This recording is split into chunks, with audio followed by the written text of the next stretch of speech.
नमस्कार साथियों, आज एक एंडोक्राइनोलॉजी टॉपिक पर हम चर्चा करेंगे। एंडोक्राइनोलॉजी का मतलब होता है अंतःस्रावी विज्ञान। मैं कुल 10 प्रश्नों पर आपसे चर्चा करूंगा। आप डायग्राम देख पा रहे हैं, इसमें हम अंतःस्रावी ग्रंथियों के जो है जितने भी प्रकार हैं उन सभी प्रकारों पर एक एक छोटे छोटे पॉइंट पढ़ेंगे और फिर हम लोग जो है इसको आगे एक्सप्लेन करने का काम करेंगे। क्वेश्चन की सीरीज जो है उसको मैं आप लोगों के लिए एक्सप्लेन करूंगा। सबसे पहले जो विद्यार्थी वीडियो देख रहे हैं, वीडियो को लाइक, कमेंट और शेयर जरूर करें। अगर आप करंट में वीडियो देख पा रहे हैं तो आप मेरी वीडियो को जरूर शेयर करें, अपने साथियों तक इस वीडियो को पहुंचाएं, क्योंकि हम अंतःस्रावी विज्ञान के 10 प्रश्न जो बहुत इंपॉर्टेंट हैं, विभिन्न प्रकार की भर्ती परीक्षाओं में बार बार रिपीटेडली पूछे जाते हैं, उस पर हम चर्चा कर रहे हैं। तो साथियों, मेरा एक बार फिर निवेदन रहेगा कि आप इस वीडियो को जरूर जो है शेयर करें अपने दोस्तों के साथ, अपने ग्रुप्स में, अपने स्टेटस पर हमें स्थान दें, ताकि यह वीडियो बहुत अच्छे स्तर पर जो है विद्यार्थियों तक पहुंच सके। बिना देरी किए मैं टॉपिक की कुछ सामान्य जानकारी आप लोगों तक अवेलेबल करवा रहा हूं। साथियों, हम लोग टॉपिक स्टार्ट कर रहे हैं अंतःस्रावी विज्ञान। अंतःस्रावी विज्ञान यानी कि जिनमें हम लोग ग्रंथियों को पढ़ा करते हैं, ठीक है ना। हमारा जो टॉपिक बनता है वो बनता है ग्रंथियां, ठीक है ना, यानी कि अंतःस्रावी विज्ञान। हम अंतःस्रावी विज्ञान पर बात करने वाले हैं। तो सर्वप्रथम अंतःस्रावी विज्ञान यानी कि अंतःस्रावी जो ग्रंथियां होती हैं इनका अध्ययन क्या कहलाता है, तो आपके सामने ही मैंने लिखा है अंतःस्रावी ग्रंथियों का अध्ययन कहलाता है दोस्तों एंडोक्राइनोलॉजी, यानी कि अंतःस्रावी विज्ञान। अंतःस्रावी विज्ञान अर्थात एंडोक्राइनोलॉजी का जनक जिसे माना जाता है वो है थॉमस एडिसन। थॉमस एडिसन, इसे अंतःस्रावी विज्ञान का जनक माना जाता है।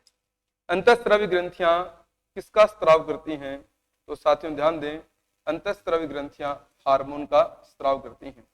इनकी विशेषता होती है कि ये ग्रंथियां नलिका विहीन ग्रंथियां होती हैं। इनमें किसी प्रकार की विशेष नलिकाएं देखने को नहीं मिलती, अर्थात ये ग्रंथियां नलिका विहीन ग्रंथियां होती है, डक्टलेस ग्रंथियां होती है। और ये किसका स्त्राव करती हैं, तो ये हार्मोन का स्त्राव करती है, हार्मोन सिक्रेशन का काम करती है। इसका जनक थॉमस एडिसन है। बाकी विस्तार पूर्वक हम तब बात किया करते हैं जब हम टॉपिक को पढ़ रहे हैं, लेकिन अब हमें ये ध्यान देना है कि टोटल अंतःस्रावी ग्रंथियां हैं कौन कौन सी। आपने देखा एक तो यहाँ पर है पिट्यूटरी। वास्तव में पिट्यूटरी ग्रंथि को ही हम क्या बोलते हैं, पीयूष ग्रंथि कहते हैं। एक इसके साथ है पीनियल ग्रंथि, ठीक है ना। पीनियल ग्रंथि को हम तीसरी आंख के नाम से जानते हैं। मानव शरीर की तीसरी आंख अपने किसको कहते हैं, तो पीनियल ग्रंथि को कहते हैं। साथ ही साथ एक बात यह भी ध्यान दें कि पीनियल ग्रंथि को ही हम लैंगिक जैविक घड़ी के नाम से भी जानते हैं। लैंगिक जैविक घड़ी, हम इसे लैंगिक जैविक घड़ी भी कह सकते हैं, सेक्सुअल बायोलॉजिकल क्लॉक के नाम से अपने इसको जानते हैं। पीयूष ग्रंथि वो ग्रंथि है जिसे अपने मास्टर ग्रंथि के नाम से भी जानते हैं। हम इसे प्रधान ग्रंथि के नाम से भी जानते हैं। हम इसे ऑर्केस्ट्रा का लीडर भी कह सकते हैं। इस तरीके से और भी बहुत सारे नाम हैं। हम इसे हाइपोफाइसिस ग्रंथि, पिट्यूटरी ग्रंथि, इस तरीके से कई नामों से हम जान सकते हैं। इनकी भी ऊपर एक और ग्रंथि होती है जिसे हम लोग बोलते हैं हाइपोथैलेमस। तो यहाँ पर एक वर्ड और है हाइपोथैलेमस। हाइपोथैलेमस वो ग्रंथि होती है दोस्तों जो पीयूष ग्रंथि का भी कंट्रोल कर लेती है, यानी कि ये मास्टर ऑफ मास्टर ग्लैंड है। अर्थात पीयूष ग्रंथि का भी कंट्रोल अगर हम पूछेंगे किस ग्रंथि पर है, तो पीयूष ग्रंथि का भी कंट्रोल करने वाला जो काम है वो हाइपोथैलेमस ग्रंथि के माध्यम से किया जा सकता है। इसलिए हम इसे मास्टर ऑफ मास्टर यानी कि प्रधान ग्रंथि का भी नियंत्रक या सुप्रीम कमांडर के नाम से भी अपने इस ग्रंथि को कह सकते हैं, ठीक है ना।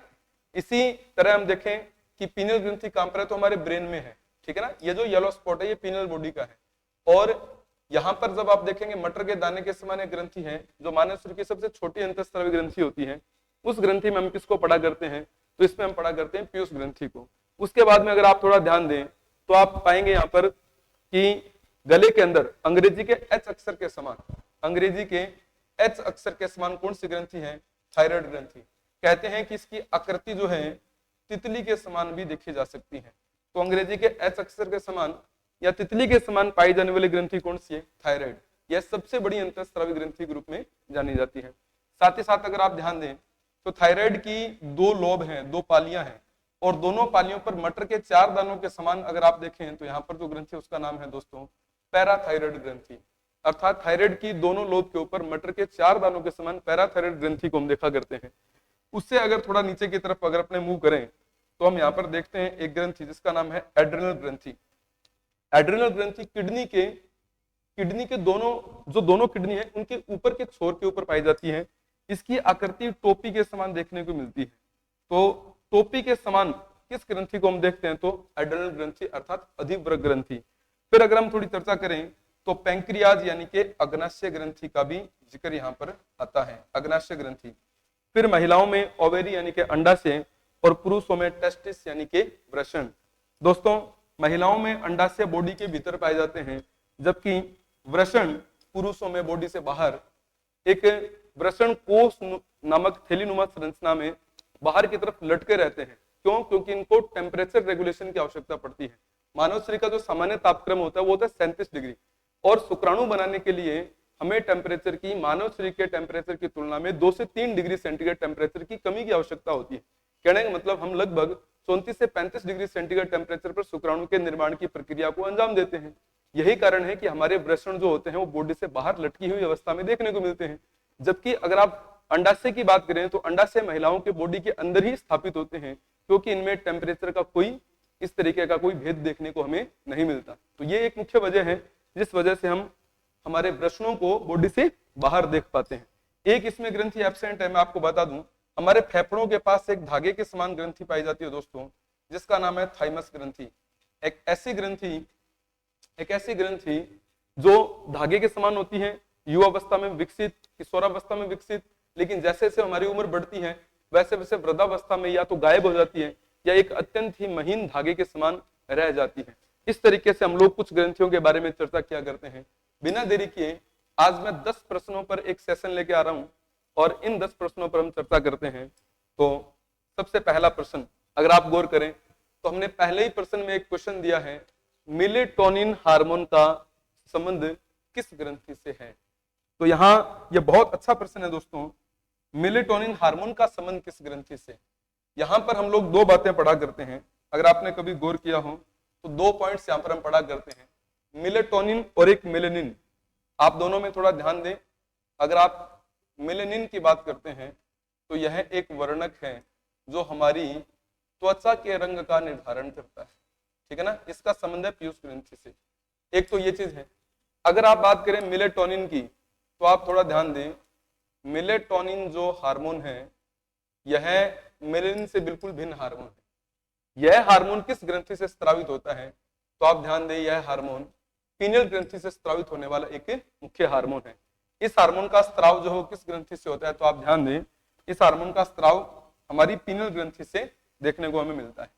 मेलेटोनिन हार्मोन वह हार्मोन है जिसका काम है लैंगिक परिपक्वता के समय का निर्धारण करना, या मैं अगर सिंपल भाषा में लिखूं तो लैंगिक परिपक्वता में देरी करना इस हार्मोन का काम होता है।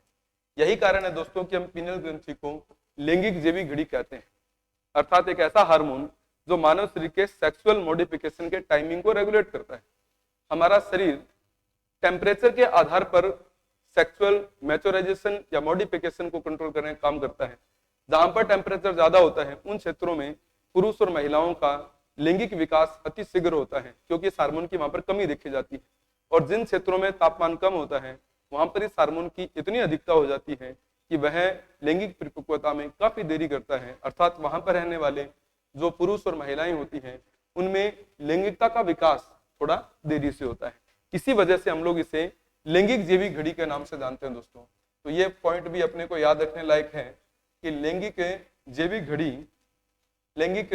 जैविक घड़ी के रूप में हम किस ग्रंथि को देखा करते हैं। तो ये पॉइंट भी आप याद रखें, लैंगिक जैविक घड़ी। ये बहुत अच्छा प्रश्न है, पेपरों में आने लायक है। तो ये हमने पहले प्रश्न पर बात की। अब क्वेश्चन नंबर 2 देखें, त्वचा के रंग का निर्धारण करने वाला निर्धारक। अभी 2 मिनट पहले हमने बात की कि त्वचा के रंग का निर्धारण कौन करता है। तो अगर आप यहाँ पर देखें मेलेटोनिन, तो यह तो वो हार्मोन है जिसका काम है क्या, लैंगिक परिपक्वता। ये हार्मोन तो वो हार्मोन है जो लैंगिक परिपक्वता का काम करता है। तो त्वचा के रंग का निर्धारण कौन करता है, मेलेनिन। त्वचा का जो रंग होता है उसका रेगुलेशन करने वाला हार्मोन कौन सा हार्मोन होता है दोस्तों, यहाँ पर हम मेलेनिन हार्मोन की बात किया करते हैं। और यह पीयूष ग्रंथि से स्रावित होने वाले मेलेनोसाइट स्टिमुलेटिंग हार्मोन का एक छोटा सा घटक है। अगर आप जीएच हार्मोन की बात करें तो जीएच का सीधा सीधा अर्थ होता है दोस्तों ग्रोथ यानी कि वृद्धि, अर्थात मानव शरीर की वृद्धि करने वाला हार्मोन। अगर आप एसीटीएच की बात करें तो एसीटीएच का पूरा नाम होता है दोस्तों एड्रिनो कोर्टिकोट्रोपिक हार्मोन। अगर आप इस हार्मोन के पूरे नाम को पढ़ेंगे तो इसका नाम है देखो एड्रिनो कोर्टिकोट्रोपिक हार्मोन। हमारे शरीर में एक ग्रंथि होती है जिसका नाम होता है एड्रिनल, और एड्रिनल ग्रंथि का एक पार्ट होता है जिसका नाम होता है कॉर्टेक्स, और इस कॉर्टेक्स पार्ट से निकलने वाले हार्मोन को प्रेरित करने हेतु पीयूष ग्रंथि एक हार्मोन छोड़ती है जिसका नाम होता है एसीटीएच, एड्रिनोकोर्टिकोट्रोपिक हार्मोन। ठीक, तो यह भी एक बहुत अच्छा प्रश्न है दोस्तों। मेलेटोनिन हार्मोन, या अगर आप मेलेटोनिन की बात करें तो लैंगिक परिपक्वता पीनल ग्रंथि। जब आप मेलेनिन की बात करते हैं तो त्वचा के रंग का निर्धारण करने वाला एक ऐसा हार्मोन जो हमारी पीयूष ग्रंथि से स्रावित होता है। अगर इस हार्मोन की बात आप करें तो यह पीयूष ग्रंथि का मुख्य हार्मोन माना जाता है। ये बहुत अच्छा क्वेश्चन है। अगर आप इस तरीके के प्रश्नों को देखते हैं तो आपके एग्जाम्स में नो डाउट खूब इसी तरीके के प्रश्न देखने को मिलते हैं। चलिए अब बात करते हैं अगले क्वेश्चन के ऊपर। मानव शरीर में रोग प्रतिरोधक क्षमता का विकास करने वाली ग्रंथि कौन सी? मानव शरीर में रोग प्रतिरोधक क्षमता का विकास करने वाली ग्रंथि कौन सी? ये बहुत अच्छा प्रश्न है, मैं आपको बताऊं, और ये बहुत बड़े बड़े एग्जाम्स में भी इस प्रश्न को बारंबार रिपीट होते हुए हमने देखा भी है। आप यहाँ पर ध्यान दें, थायराइड ग्रंथि का ऐसा कोई काम नहीं है, पैराथायराइड ग्रंथि का भी कोई काम नहीं है, एड्रिनल ग्रंथि का भी ऐसा कोई काम नहीं है। ये काम है किसका? थाइमस ग्रंथि का। तो यहाँ पर हम थाइमस ग्रंथि के बारे में बात करते हैं दोस्तों। थाइमस ग्रंथि एक ऐसी ग्रंथि है, तो सबसे पहले मैं एक थाइमस ग्रंथि के बारे में छोटी सी लाइन बता देता हूँ। थाइमस ग्रंथि एक ऐसी ग्रंथि है जो धागे के समान देखने को हमें मिलती है, अर्थात एक ऐसी ग्रंथि जो धागेनुमा ग्रंथि है, अर्थात एक थ्रेड लाइक स्ट्रक्चर है, धागे के समान इसकी संरचना है। और इससे निकलने वाला जो हार्मोन होता है दोस्तों, वो हार्मोन होता है कौन सा? थाइमोसिन। माने थाइमस ग्रंथि से स्रावित होने वाले हार्मोन को हम क्या बोलते हैं? Thymosin hormone. और यह वो हार्मोन है जो हमारे WBC के अंदर एक कोशिका होती है जिसका नाम होता है दोस्तों लिम्फोसाइट। तो आपके WBC में लिम्फोसाइट का निर्माण करना, अर्थात यह हार्मोन लिम्फोसाइट का निर्माण करता है। और लिम्फोसाइट एक ऐसी कोशिका है जो मानव शरीर में प्रतिरक्षा तंत्र का विकास करती है या प्रतिरक्षा तंत्र का निर्माण करती है। तो अगर मैं जनरली आपसे पूछूं कि वो कौन सा हार्मोन है जो मानव शरीर में ल्यूकोसाइट के लिम्फोसाइट पार्ट का निर्माण करते हुए इम्यून सिस्टम को डेवलप करने वाला हार्मोन आप बताइए, तो आप कौन से हार्मोन की बात करेंगे? थाइमोसिन। और ये किस ग्रंथि से स्रावित होता है दोस्तों? तो आप क्या बताएंगे? थाइमस ग्रंथि। एकमात्र ऐसी ग्रंथि जो किशोरावस्था में विकसित, लेकिन उम्र बढ़ने के साथ साथ वृद्धावस्था में या तो लुप्त हो जाती है या फिर अत्यंत ही महीन तंतु का रूप धारण कर लेती है। तो इस ग्रंथि के बारे में ये बड़ी मतलब एक विशिष्ट बात है। इस तरीके के पेपर में प्रश्न भी हमारे एग्जाम्स में पूछे जा सकते हैं दोस्तों। अब हम बात कर रहे हैं नेक्स्ट प्रश्न के ऊपर। अगर आप यहाँ पर ध्यान देंगे, कैल्सिटोनिन हार्मोन का संबंध किस ग्रंथि से है ये हमें बताना है, ठीक है ना? तो थायराइड ग्रंथि से, पैराथायराइड ग्रंथि से, थाइमस से है या ब्रशन से है? तो दोस्तों मैं सीधा सीधा कुछ हार्मोन्स के नाम लिख देता हूं। आपने देखा होगा कि ब्रशन नर में पाई जाने वाली एक ऐसी ग्रंथि है जिससे दो हार्मोन निकलते हैं। एक होता है एंड्रोस्टेरोन, एक होता है दोस्तों एंड्रोस्टेरोन, एक होता है दोस्तों टेस्टोस्टेरोन। और हम कई बार इसी टेस्टोस्टेरोन को एंड्रोजन के नाम से भी जानते हैं। ये हमारे नर में पाया जाने वाला ब्रशन का काम है। जस्ट 1 मिनट पहले हमने बात की, जो थाइमस ग्रंथि होती है, इस थाइमस ग्रंथि से निकलने वाले हार्मोन का नाम होता है दोस्तों थाइमोसिन। थाइमोसिन ये भी हमने पढ़ा। अब पैराथायराइड ग्रंथि से निकलने वाला जो हार्मोन होता है दोस्तों, उस हार्मोन का नाम होता है पैराथार्मोन। पैराथायराइड ग्रंथि से निकलने वाले हार्मोन को हम पैराथार्मोन कहते हैं। अब बात बची थायराइड ग्रंथि की। तो दोस्तों थायराइड ग्रंथि से दो हार्मोन निकलते हैं। एक हार्मोन का तो नाम है थायरोक्सिन, एक हार्मोन का तो नाम है जी थायरोक्सिन, और दूसरे हार्मोन का नाम है क्या? कैल्सिटोनिन। तो इस तरीके से हमें एक बात तो पता चल गई क्या, कि थायराइड ग्रंथि से निकलने वाले दो हार्मोन है, थायरोक्सिन और कैल्सिटोनिन। हम लोग ज्यादातर है ना थायरोक्सिन हार्मोन के बारे में बात किया करते हैं, ज्यादातर हम थायरोक्सिन हार्मोन पढ़ा करते हैं, समझ रहे हो ना। यही कारण है कि हम कैल्सिटोनिन हार्मोन को छोड़ चुके हैं। हमें ध्यान देना है कि कैल्सिटोनिन हार्मोन जो है वह हार्मोन भी आपके थायराइड ग्रंथि से स्रावित होने वाला एक प्रमुख हार्मोन माना जाता है। अब बात करते हैं हम नेक्स्ट हमारे क्वेश्चन के ऊपर, और ये क्वेश्चन है दोस्तों, दुग्ध उत्पादन को प्रेरित करने वाला हार्मोन बताइए। दुग्ध उत्पादन को प्रेरित करने वाला, यहां पर दुग्ध स्त्रावण को प्रेरित करने वाले की बात नहीं कर रहा, दुग्ध उत्पादन, मिल्क प्रोडक्शन, ठीक है ना। यहाँ पर एक है ऑक्सीटोसिन, एक है प्रोलैक्टिन, एक है वैसोप्रेसिन, एक है जीएच। इन दोनों हार्मोन का यहाँ से कोई लेना देना नहीं, मिल्क से संबंधित ये दोनों ही हार्मोन नहीं है। हाँ, अब दो बातें हमें पढ़नी है, एक तो ऑक्सीटोसिन की, ये तो क्या करता है, दुग्ध स्राव को प्रेरित करने वाले हार्मोन के रूप में जाना जाता है, दुग्ध स्राव को। जैसे कई बार हम घरों में देखा करते हैं कि हमारे पशु मॉर्निंग में दूध देते हैं, इवनिंग में अचानक से दूध देना उन्होंने बंद कर दिया। सुबह तो हमने खूब दूध निकाला, शाम को देखा तो उसने दूध देना ही बंद कर दिया। कहने का मतलब ये क्या व्यवस्था हुई है ना, सुबह दूध दिया अब दूध नहीं दे रहा। इसका मतलब दूध के उत्पादन से संबंधित समस्या नहीं है, ये दूध के स्त्रावण से संबंधित समस्या है। तो कई बार ऐसी परिस्थिति में हम ऑक्सीटोसिन हार्मोन का इंजेक्शन के रूप में यूज किया करते हैं दोस्तों।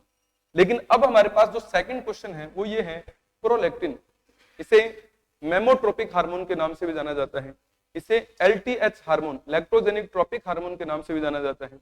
और प्रोलैक्टिन वो हार्मोन है जो दुग्ध उत्पादन को प्रेरित करने वाला हार्मोन है। तो दूध के उत्पादन को प्रेरित करने वाले हार्मोन के रूप में तो हम किसको पढ़ा करते हैं, प्रोलैक्टिन। जैसे कई बार हमने नोटिस किया है, जैसे किसी महिला ने शिशु को जन्म दिया और अचानक से हमने देखा कि वो महिला पहली बार भी अपने बच्चे को दूध पिलाने में सक्षम नहीं है, क्योंकि उसके स्तन ग्रंथियों से दूध का उत्पादन ही नहीं हो रहा है। इसका मतलब अब डॉक्टर से जब अपने सलाह लेंगे तो वह किस हार्मोन की कमी बताएगा, प्रोलैक्टिन की। और हम उस अवस्था में उस लेडी को प्रोलैक्टिन फीड देंगे और वो फीड क्या करेगा, बॉडी में जाकर दूध के उत्पादन को बढ़ाने का काम करेगा। अगर आपसे कोई पूछे दूध स्त्रावण को प्रेरित करना है तो ऑक्सीटोसिन, दूध उत्पादन को प्रेरित करना है तो प्रोलैक्टिन। सिंपल बात है। इस तरीके से आप, क्योंकि इस क्वेश्चन में कई बार क्या है, छोटा मोटा कंफ्यूजन रहता है, हम ऑक्सीटोसिन को ही ज्यादातर पढ़ा करते हैं। तो याद रखना है, एक स्त्रावण को प्रेरित कर रहा है, एक उत्पादन को स्टिमुलेट कर रहा है, अर्थात प्रेरित कर रहा है। चलिए नेक्स्ट क्वेश्चन पर अपने बात करते हैं। यहां बहुत अच्छा क्वेश्चन दिया गया है, एंजाइम का प्रोटीन भाग क्या कहलाता है, एंजाइम का प्रोटीन भाग क्या कहलाता है। यह प्रश्न एसएससी फील्ड के कई सारे पेपरों में बारंबार पूछा गया है। अब आप यहां पर ध्यान दें कि एक तो है कोफैक्टर, एक है एपो एंजाइम। नीचे वालों से हमें किसी प्रकार का कोई डाउट क्लियर नहीं करना है। आपको ये देखना है कि एंजाइम में मैंने प्रोटीन भाग के बारे में चर्चा की। यहां पर हम ये पढ़ा करते हैं कि एंजाइम, ऐसे एंजाइम जो प्रोटीन के अलावा भी किसी भाग से मिलकर बनते हैं, ऐसे एंजाइम को अपने बोलते हैं होलो एंजाइम। होलो एंजाइम अर्थात पूर्ण एंजाइम। और होलो एंजाइम या पूर्ण एंजाइम के कितने भाग बन जाएंगे, दो भाग।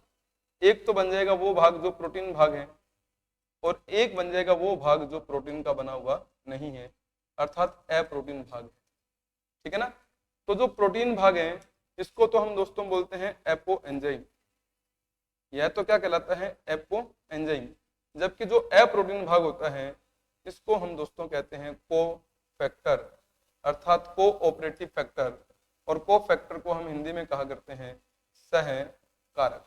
इस तरीके से यह प्रश्न पेपरों में बहुत बार पूछा जाता है। अब सहकारक जो होता है वही प्रोस्थेटिक ग्रुप के रूप में भी काम करता है, यह मेटालाइन एक्टिवेटर के रूप में भी काम करता है, ठीक है ना, यह को एंजाइम के रूप में भी काम करता है। इस तरीके से हम उसको आगे डिवाइड कर सकते हैं, ठीक है ना, को फैक्टर को आगे डिवाइड कर सकते हैं। नेक्स्ट क्वेश्चन पर हम बात करते हैं। अब ये क्या कह रहा है कि नलिका विहीन ग्रंथि नहीं है। देखो कितना अच्छा प्रश्न है, नलिका विहीन ग्रंथि नहीं है। इसका मतलब समझे क्या है कि भाई वो कौन सी ग्रंथि है जिसका संबंध हार्मोन से नहीं है, क्योंकि नलिका विहीन ग्रंथियां तो वे ग्रंथियां होती हैं जिनको हम क्या कहते हैं, अंतःस्रावी। और हमने पढ़ रखा है कि अंतःस्रावी ग्रंथियां क्या छोड़ती हैं, हार्मोन। अब प्रश्न ये है कि कौन सी ग्रंथि नलिका विहीन ग्रंथि नहीं है, अर्थात कौन सी ग्रंथि हार्मोन नहीं छोड़ रही है। तो पीयूष ग्रंथि भी हार्मोन छोड़ती है, थाइमस भी हार्मोन छोड़ती है, ठीक है ना। 1 और 2 ये दोनों तो हार्मोन छोड़ती हैं, तो फिर कौन सी ग्रंथि जो है नलिकाविहीन ग्रंथि नहीं है? तो हम क्या बात करेंगे? लीवर। इसका मतलब लीवर एक ऐसी ग्रंथि है जो नलिका युक्त ग्रंथि होती है और इससे स्रावित होने वाला जो रस होता है पाचक रस, उस पाचक रस को अपने किस नाम से जानते हैं? पित्त रस अर्थात बाइल जूस। ठीक है ना? इसका संबंध हार्मोन से नहीं है। कहने का मतलब ये इस तरीके का प्रश्न था। उम्मीद है आपको ये प्रश्न भी काफी हद तक समझ में आ भी गया होगा और आपने इसको कवर भी कर लिया होगा। अब अगला प्रश्न सुने। अगला प्रश्न है हमारे पास, टेस्टोस्टेरोन का स्राव किन कोशिकाओं से होता है? टेस्टोस्टेरोन हार्मोन जो है उसका स्राव किन कोशिकाओं से होता है? अब आप देखें, टेस्टोस्टेरोन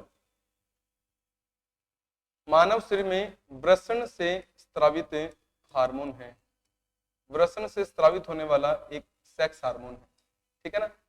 अब आप देखें, कार्पस ल्यूटियम और पुटिका कोशिका ये दोनों भाग तो होते हैं किसमें? अंडाशय। ठीक है ना? तो सीधा सीधा अर्थ है कि टेस्टोस्टेरोन हार्मोन किन कोशिकाओं से निकलता है? लेडिंग कोशिकाओं से। रीट का कोई ऐसा एग्जाम नहीं है जिस एग्जाम में ये क्वेश्चन नहीं पूछा गया, बार बार रिपीट हुआ है ये क्वेश्चन। ठीक है ना? तो हमें यहाँ पर ये ध्यान भी देना है कि लेडिंग कोशिका के साथ साथ यहाँ पर हम एक और शब्द याद रखें, क्योंकि कई बार लेडिंग कोशिका जब ऑप्शन में नहीं देता है तो वह अंतराली कोशिका ऑप्शन बना देता है, क्योंकि लेडिंग कोशिकाओं को ही हम अंतराली कोशिकाएं भी कह सकते हैं। और अंतराली कोशिकाओं को इंग्लिश में बोला जाता है दोस्तों इंटरस्टिशियल सेल। Interstitial cell. ठीक है ना? इंटरस्टिशियल सेल अर्थात अंतराली कोशिका जो वृषण की कोशिकाएं होती हैं और इनसे एंड्रोजन अर्थात टेस्टोस्टेरोन हार्मोन का स्राव होता है, जो नर में उत्तेजकता एवं साथ ही साथ द्वितीयक गौण लैंगिक लक्षणों का निर्धारण भी करता है। ठीक है? अब हम अगले प्रश्न पर बात करेंगे। अंडाशय द्वारा स्रावित हार्मोन नहीं है। अब आप यहां पर देखें, एक तो है एस्ट्रोजन, एक है एंड्रोजन, एक है रिलैक्सिन। मैं आपको दोनों बातें बता देता हूं कि एक तो हम पढ़ा करते हैं वृषण के बारे में, एक हम पढ़ा करते हैं अंडाशय के बारे में। ठीक है ना? वृषण जो है उससे स्रावित हार्मोन को तो हम बोलते हैं एंड्रोजन, और इसी एंड्रोजन के अंतर्गत हम किस हार्मोन को पढ़ा करते हैं? Testosterone hormone. ठीक है ना? जबकि अंडाशय से हम लोग 3 हार्मोन को पढ़ा करते हैं दोस्तों। एक हार्मोन है एस्ट्रोजन हार्मोन, दूसरा हार्मोन है प्रोजेस्टेरोन हार्मोन, प्रोजेस्टेरोन हार्मोन, और तीसरे हार्मोन के रूप में हम जिस हार्मोन को पढ़ा करते हैं दैट इज रिलैक्सिन हार्मोन। अब आप खुद समझ रहे हैं अंडाशय से कौन सा हार्मोन स्रावित नहीं हो रहा है? एस्ट्रोजन हार्मोन तो स्रावित होता है, रिलैक्सिन भी होता है। 1 और 2 दोनों ये तो हार्मोन जो है इससे संबंधित है ही नहीं, तो हम किस हार्मोन के बारे में बात करेंगे? Androgen hormone. क्यों? क्योंकि एंड्रोजन हार्मोन जो है वो किससे स्रावित होता है? वृषण द्वारा स्रावित होने वाला एक प्रमुख हार्मोन है। ठीक है ना? तो इस तरीके से आप ये प्रश्न भी समझ पाएंगे और इस तरीके के प्रश्न भी पेपरों में बहुत बार आते हैं। अब अगले प्रश्न पर हम बात करते हैं, गर्भ धारण का निर्धारक हार्मोन बताइए। ये क्या कह रहे हैं कि महिला को गर्भ धारण के अनुकूल बनाने वाला अर्थात गर्भ धारण का निर्धारण करने वाला हार्मोन बताएं। हम लोग यहाँ पर पढ़ते हैं oestrogen, prolactin, progesterone and vasopressin. Vasopressin का संबंध इससे है ही नहीं। प्रोलैक्टिन दूध उत्पादन से संबंधित है, इसका जो संबंध है वो है मिल्क प्रोडक्शन। एस्ट्रोजन हार्मोन ये वो हार्मोन है जो महिला में उत्तेजना लेके आता है, साथ ही साथ सेकेंडरी सिम्टम्स अर्थात द्वितीयक गौण लैंगिक लक्षणों का निर्धारण करता है। लेकिन जब अपने यहाँ पर अपने प्रोजेस्टेरोन हार्मोन की बात करें तो प्रोजेस्टेरोन हार्मोन वो हार्मोन है जो गर्भाशय का विकास करता है, महिला में गर्भाशय का विकास करता है। जैसे ही एक महिला प्रेग्नेंट होती है अर्थात महिला में अंडाणु का शुक्राणु के साथ जैसे फ्यूजन होता है और महिला प्रेग्नेंट हो जाती है, तो जो एक कोशिकीय भ्रूण होता है वो गर्भाशय में जाते ही रोपित हो जाता है, और जैसे ही प्रेगनेंसी कंसीव होती है तो हमारे अंडाशय में यानी कि महिला के अंडाशय से एक नया भाग डेवलप होता है जिसको अपने बोलते हैं कार्पस ल्यूटियम, और यह कार्पस ल्यूटियम एक हार्मोन का स्राव करता है जिसका नाम होता है प्रोजेस्टेरोन हार्मोन।